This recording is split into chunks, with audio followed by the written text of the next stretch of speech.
Ora, sejam bem-vindos para mais um vídeo e para mais uma apresentação de um livro, e hoje vamos estudar Filosofia da Linguagem. E com isso vamos basear o nosso estudo do vídeo sobre o livro de Joseph Simon, Filosofia da Linguagem. Portanto, Filosofia da Linguagem de Joseph Simon, que é professor universitário, estudioso e doutorado precisamente em Filosofia da Linguagem. É, portanto, um filósofo alemão. E porquê o estudo, portanto, da filosofia da linguagem? Meus amigos, é importante perceber que toda a filosofia do século XX, toda ela é baseada na filosofia da linguagem, uma grande parte das correntes filosóficas, e é importantíssimo para o estudo dos fenómenos à nossa volta, para compreendermos, portanto, o estado atual do pensamento, até dentro da história das ideias e também na filosofia, perceber muito bem a filosofia da linguagem. E eu achei muito importante, portanto, este estudo feito sobre o livro Filosofia da Linguagem, que eu também tenho aqui ao meu lado, e a importância, portanto, deste tema para os dias de hoje. Não vale a pena tentar perceber todas as correntes filosóficas do século XX, principalmente da segunda parte do século XX, se nós não entendemos o que é a filosofia da linguagem.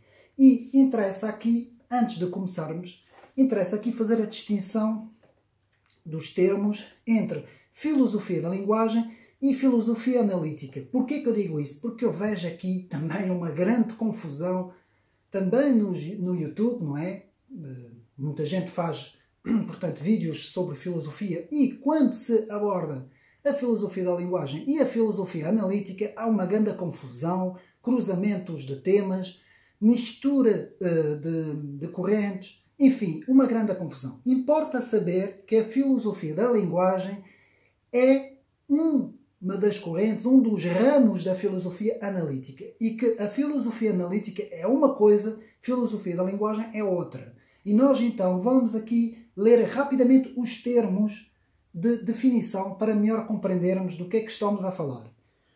Portanto, a filosofia da linguagem, estuda a essência, a função e a origem das línguas naturais. Nesse processo, ela interroga-se sobre qual a participação da linguagem na constituição da realidade do mundo e da consciência.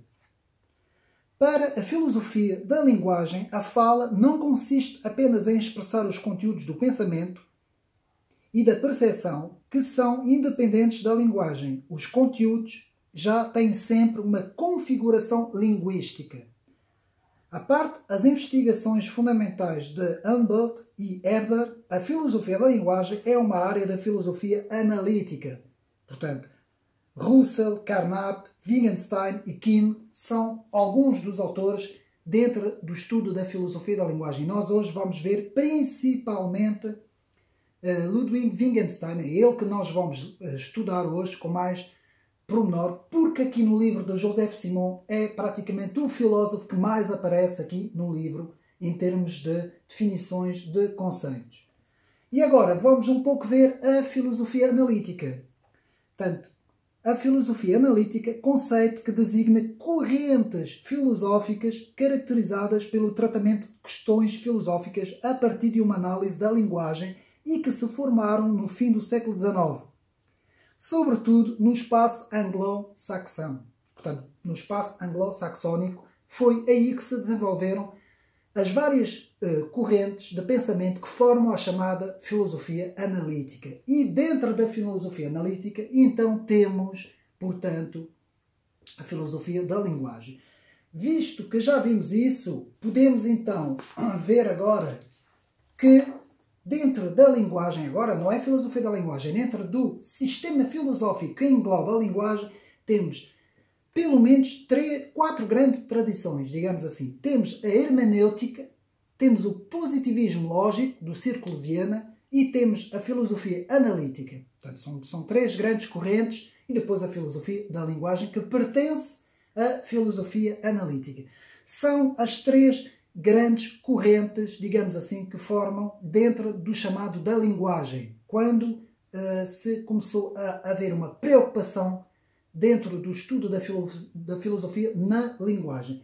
E agora que vimos mais ou menos isso, vamos então, rapidamente, antes de irmos ao livro, porque convém perceber tudo isso, todos esses conceitos, antes de nos debruçarmos sobre o trabalho de Joseph Simon, que digo-vos já, também agora uma parte, que o livro, demorei bastante tempo a ler este livro. Ele não tem muitas páginas, nem chega a 220 páginas para aí, só que ele é muito, muito difícil de ler. É preciso ter já algumas noções bastante fortes em filosofia, também, em história também das ideias, mas principalmente em filosofia.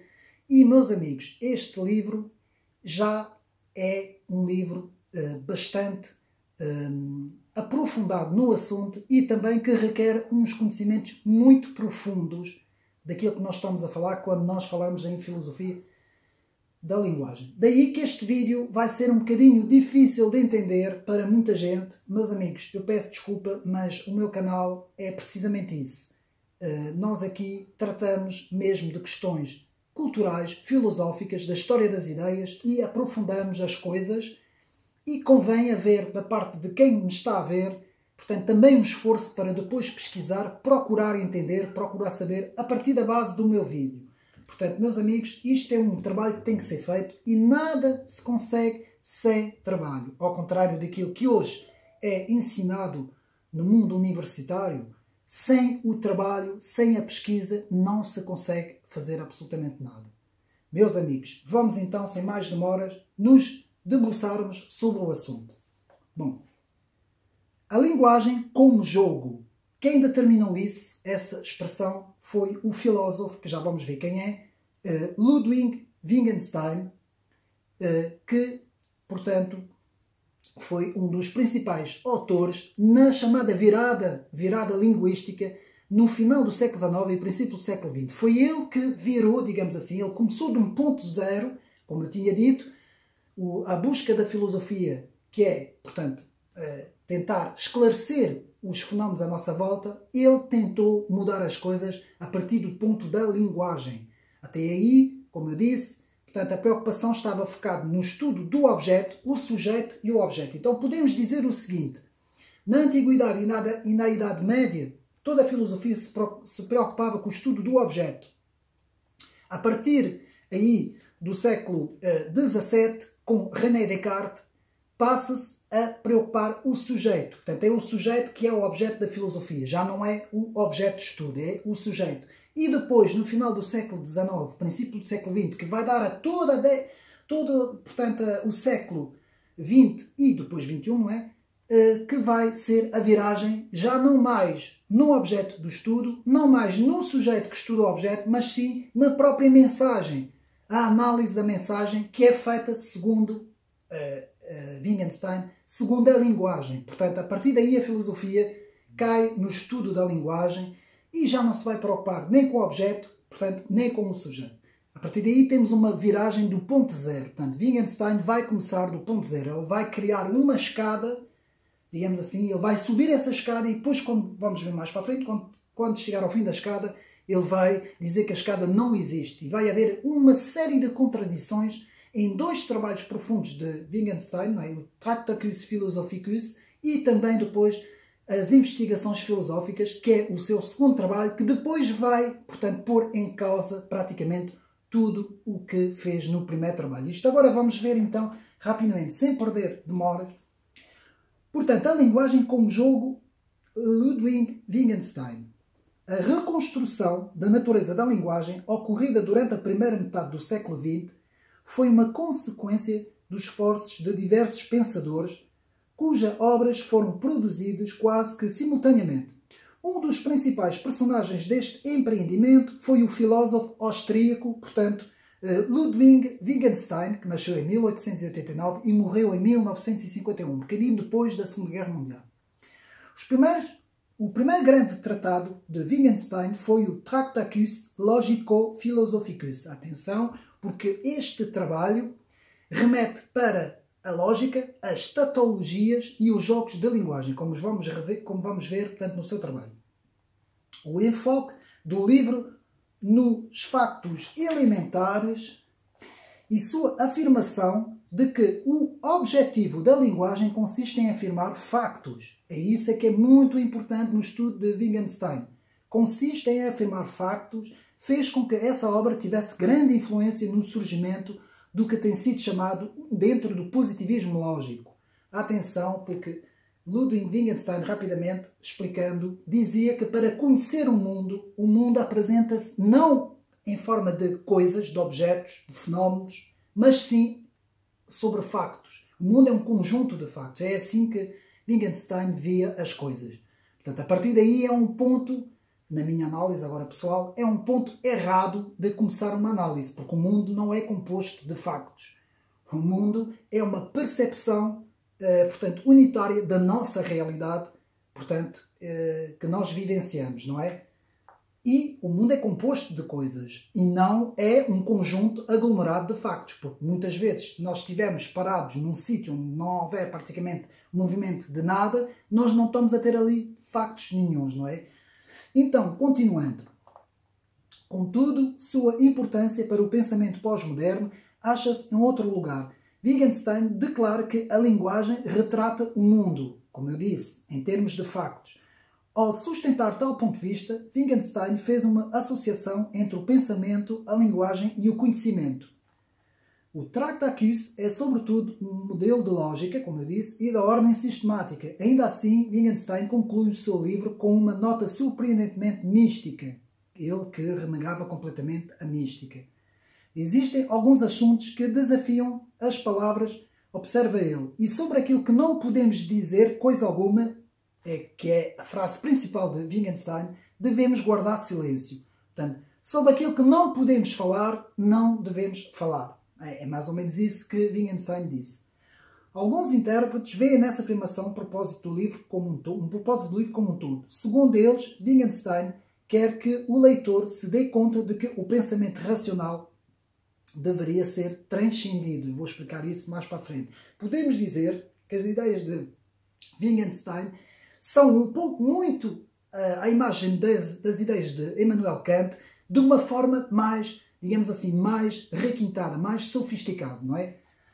O que Wittgenstein apenas alude no Tractatus torna-se mais evidente em dois dos seus escritos posteriores, os assim chamados Blue and Brown Books e as investigações filosóficas, que eu falei, portanto, são os dois tratados, portanto, posteriores. Esses volumes refletem as mudanças porque passou o pensamento de Wittgenstein durante e depois da década de 1930, muito por culpa do Círculo de Viena dos positivistas lógicos. Talvez o desenvolvimento mais radical tenha sido a refutação da afirmação que fizerá no Tractatus de que a linguagem tem um propósito único. Nos livros posteriores, ele argumenta que usamos a linguagem não somente para afirmar factos, mas para oferecer orações, fazer solicitações, transmitir cumprimentos cerimoniais e assim por diante. Porque Ludwig Wittgenstein percebeu que não era só factos, isso no segundo trabalho. Essas mudanças de perspectiva levou Wittgenstein a formular seu bem conhecido conceito de jogos linguísticos. Ele assevera essencialmente que todo o uso da linguagem ocorre num sistema completo, isolado e aparentemente autónomo que tem as suas próprias regras. Nesse sentido, diz Wittgenstein, a utilização que fazemos da linguagem é semelhante a um jogo. É preciso que haja consciência das regras de funcionamento e do significado dos termos no conceito de propósito para o qual estamos empregando a linguagem. Todo o uso da linguagem constitui um jogo da linguagem isolado e talvez vários dos jogos tenham pouco em comum uns com os outros. Adotar o conceito de jogos da linguagem significa dar um passo importante na rejeição das ideias da realidade objetiva, como eu disse, o estudo do mundo, o mundo como objeto. Portanto, posteriormente, Wittgenstein abandona explicitamente o conceito de verdade como correspondência com a realidade, ou retrata dela, caracterizando-a, em vez disso, como a função interna da linguagem. E agora vou passar a ler. Nenhuma proposição pode ser limitada a um significado, se diz ele, porque o seu significado depende necessariamente do seu contexto, dos jogos de linguagem em que aparece. Portanto, qualquer sentença possui tanto os significados quanto os contextos em que é utilizada. Vou repetir. Qualquer sentença possui tantos significados quanto os contextos em que é utilizado. A conclusão lógica disso é que nunca podemos estar certos de estar afirmando a verdade final ou a verdade em qualquer sentido último, que possa ter, no máximo, podemos produzir declarações verdadeiras no contexto em que são faladas. Portanto, era isto o ponto em que chegou Wittgenstein. A metáfora de Wittgenstein comporta uma outra metáfora cuja implicação é de grande alcance. A caracterização da linguagem como jogo implica um sutil ataque à noção de que a linguagem possa ter um tipo qualquer de significado particular. Ela supõe que a linguagem não é um fenómeno particular, surgindo quando a mente individual aprende uma verdade ou facto sobre o mundo e então expressando-a a seguir.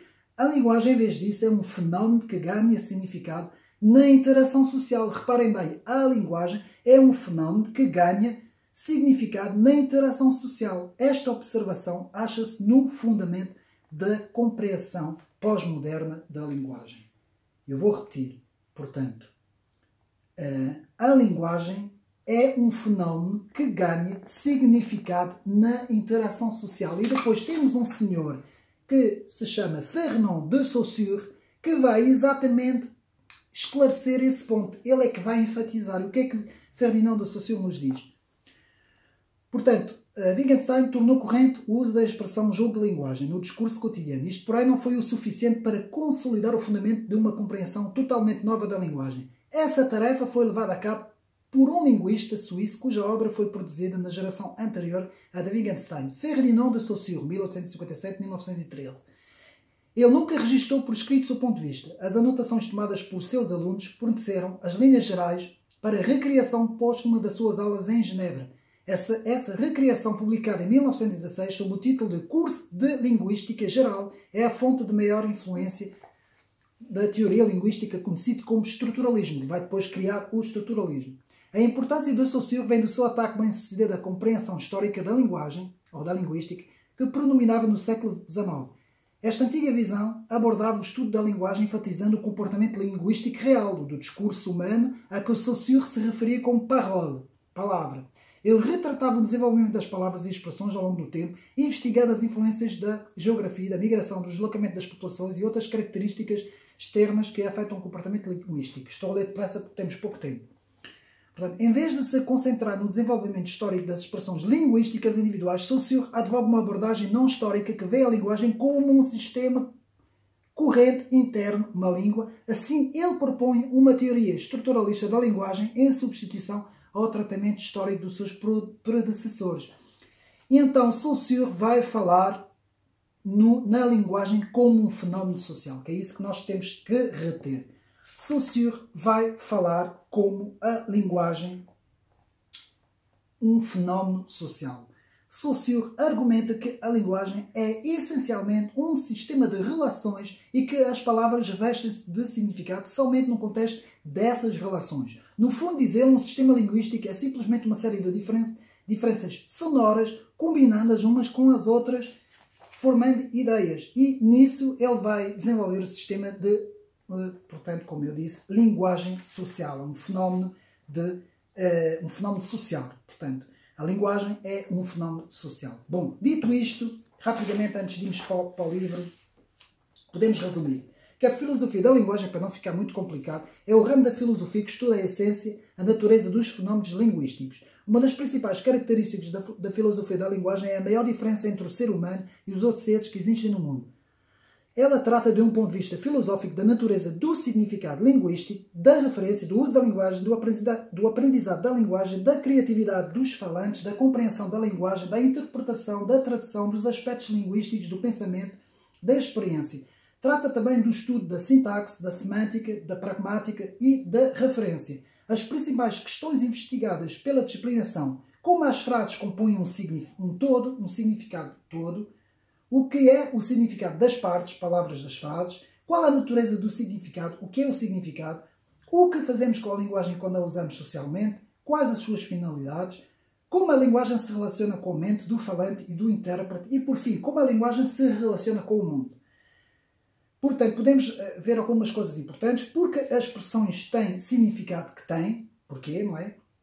Portanto, sabemos que a tradição empirista tratou o significado do significado como uma ideia provocada por um signo, e a filosofia da linguagem vai dizer e vai investigar a relação entre o significado e a verdade. Portanto, como vimos, Ferdinand de Saussure falou entre fenómeno social, relações entre os nomes e as coisas, e vimos também que dentro da filosofia da linguagem houve um debate muito interessante sobre o significado dos universais, em que vamos ver uma certa aproximação dos filósofos da linguagem com os nominalistas.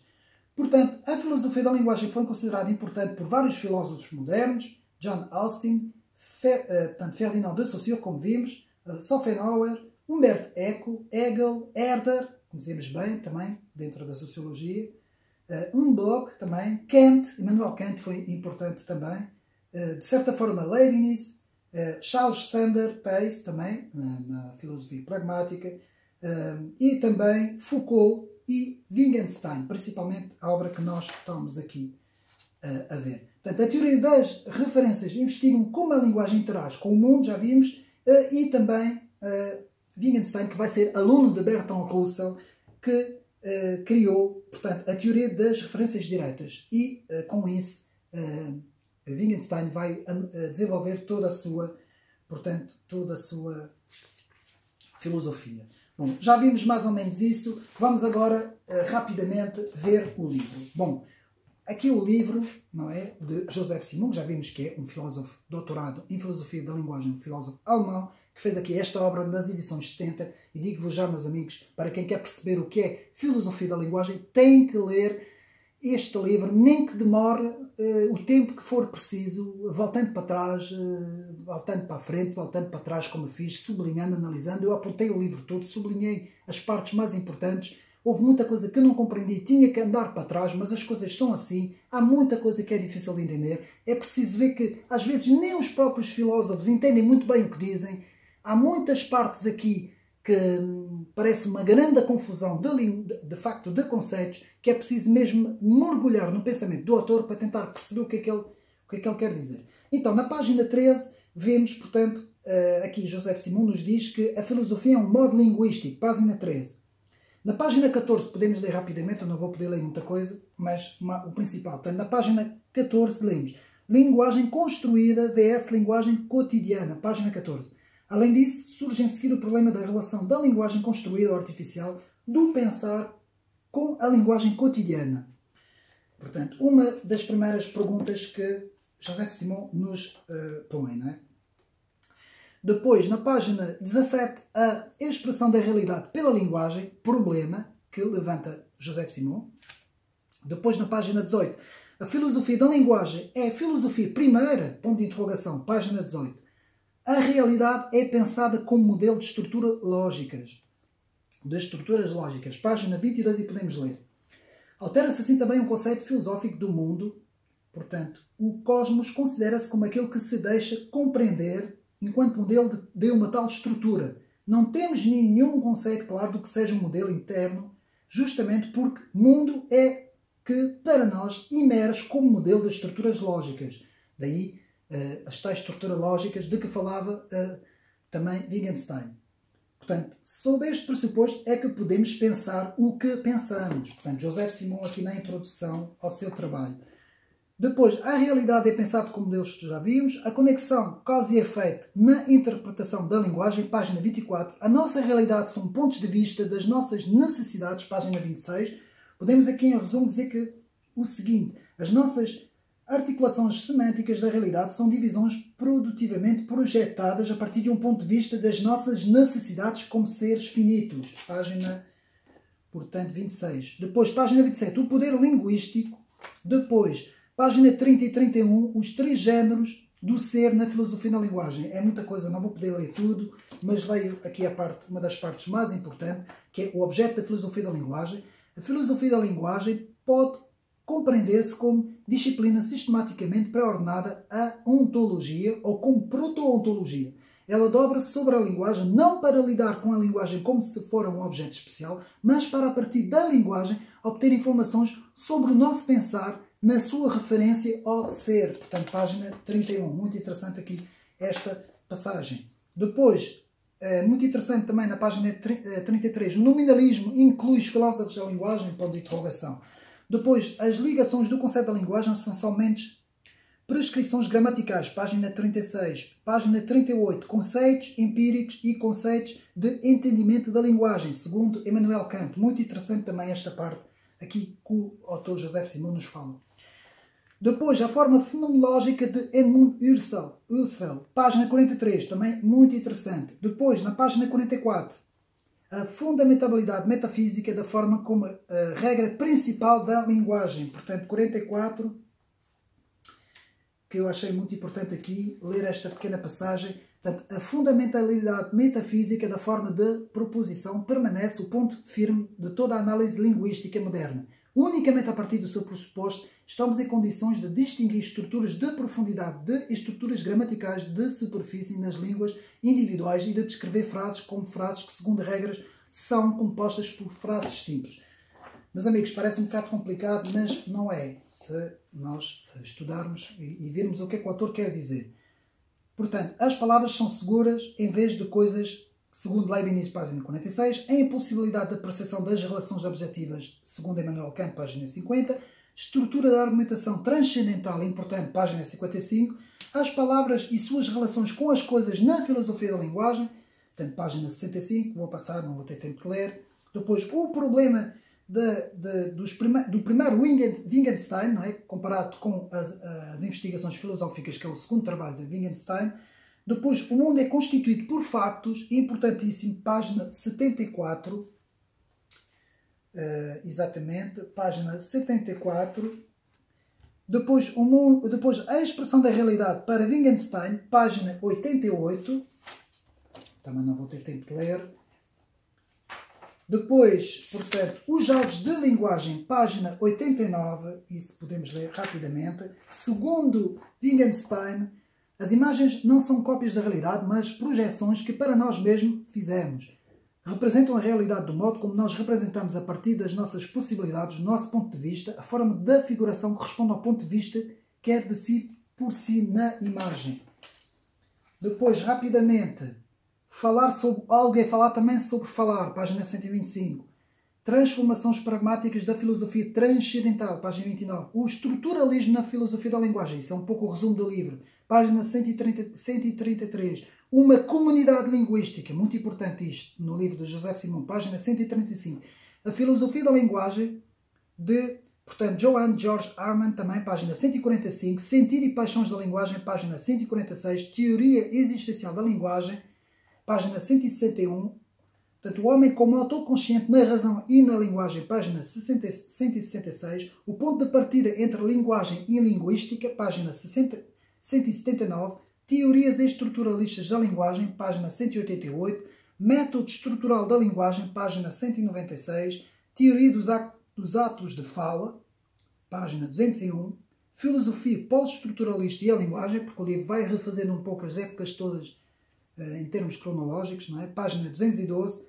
A binária oposição pós-estruturalista, página 220. E, por fim, a conclusão que eu vou ler na página, portanto na página 222, lemos então o seguinte. A metafísica e a filosofia analítica imputam-se ambas a uma época de logocentrismo orientada pela natureza fonética da linguagem, mas como a objetivação de tal logocentrismo, enquanto época semelhante, ponto de partida põe-se a si mesmo fora de uma conexão de racionalidade.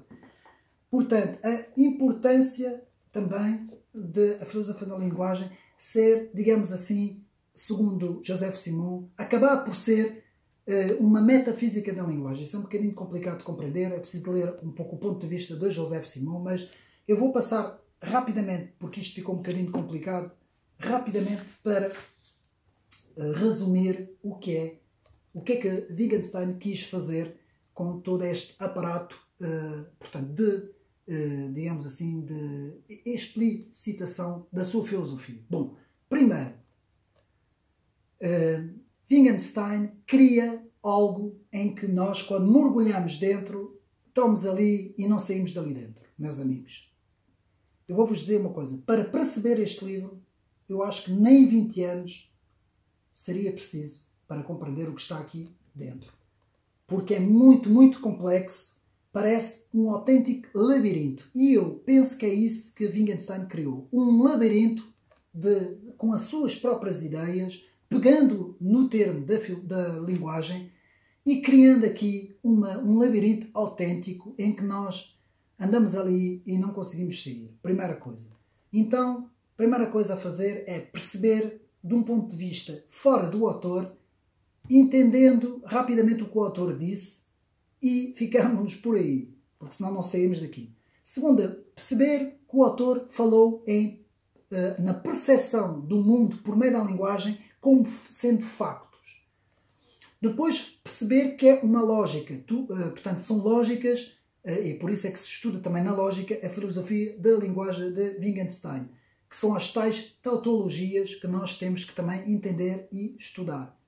Depois, tentar perceber que Wittgenstein acaba por dizer a impossibilidade do seu próprio discurso no primeiro trabalho, o Tractatus Philosophicus, e quando faz, portanto, no Investigações Filosóficas, a conclusão de todo esse trabalho.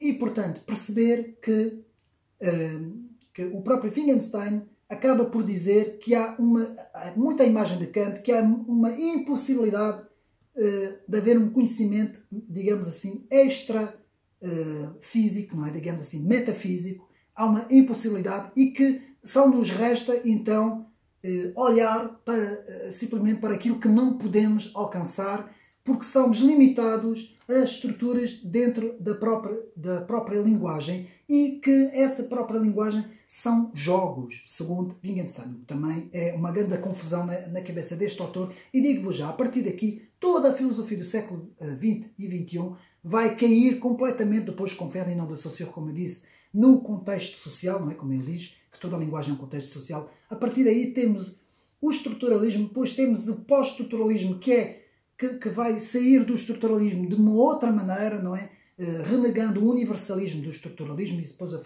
farei outro vídeo para explicar isso. E depois temos uma mudança completa dentro da filosofia no século XXI. E não vale a pena tentar perceber a história das ideias se nós não tivermos pelo menos as noções da filosofia da linguagem, estudar as várias correntes dentro da filosofia analítica, perceber o que é de facto a filosofia analítica, dentro do pós-estruturalismo, do pós-modernismo, estudar o estruturalismo e depois o pós-estruturalismo, também tentar perceber em paralelo, portanto, o existencialismo, que é muito importante perceber que o existencialismo também aparece numa altura muito mergulhado na filosofia da linguagem.